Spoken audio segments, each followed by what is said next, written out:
Significantly, Madam Speaker, the report then, in its recommendations, did not ask for any action to be taken against me in the discharge of my duty as the Minister of National Security. None. No recommendation was made against me, no referral to any institution for further action. None whatsoever, Madam Speaker, none. Why was that? Because I did nothing wrong and I broke no law. I, as Minister, exercised my discretion in good faith, and I acted at all times in accordance with the law and the duties cast on me as Minister under the legislation. This would explain why no recommendation was made against me, and there was no referral to any institution for further action. Madam Speaker, in April 2022, I made a public statement which was carried in both nationally circulated Sunday papers. The Integrity Commission would have seen or read that public statement. There was a deafening silence then. There was no review of the report then. But another public statement is made and the Commission tables an addendum. What? It's like there is one rule for some and another for we country.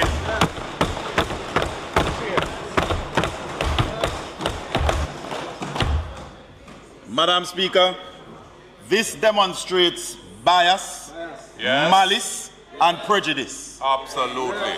This demonstrates that the investigative process of the Integrity Commission is unfair or biased and shows a lack of even-handedness as they act differently in certain circumstances depending on which person is being investigated. They have no credibility.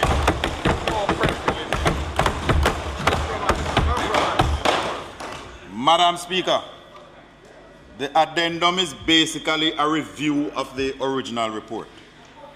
So tell me, how can a judge, having passed a sentence, turn around 1 year later and add to his verdict? What? A judge of the same level. Madam Speaker, that's manifestly unfair.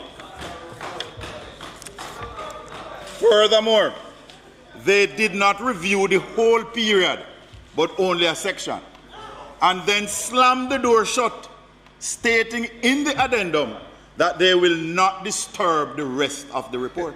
What? What? Madam Speaker, no new information was sought or given.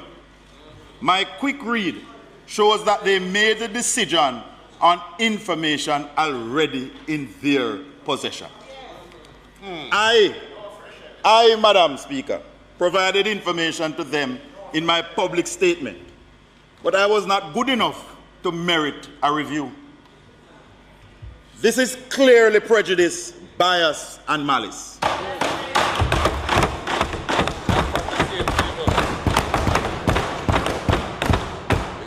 Madam Speaker, this treatment can happen to a teacher, a policeman, a member of the JDF, a civil servant, a permanent secretary, every member of this House.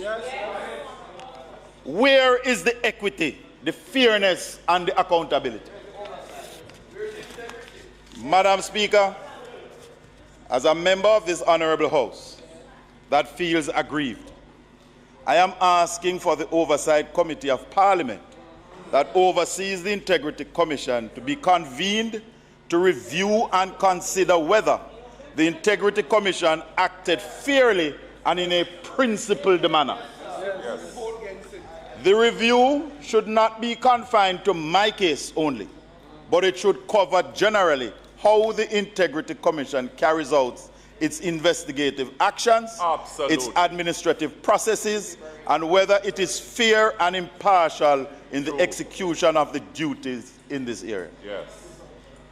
Further, I am asking that the Joint Select Committee reviewing the Integrity Commission Act be asked to consider amending the legislation to give the ordinary citizen, the ordinary Jamaican, the policeman or woman, the army officer, the civil servant, the permanent secretary, and the teacher, a mechanism of review and to remove the bar against taking the Commission and its officers to court to seek redress.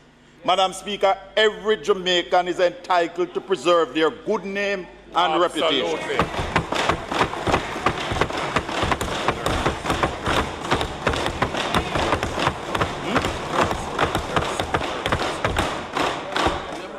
Greater care must be taken as to how we destroy that.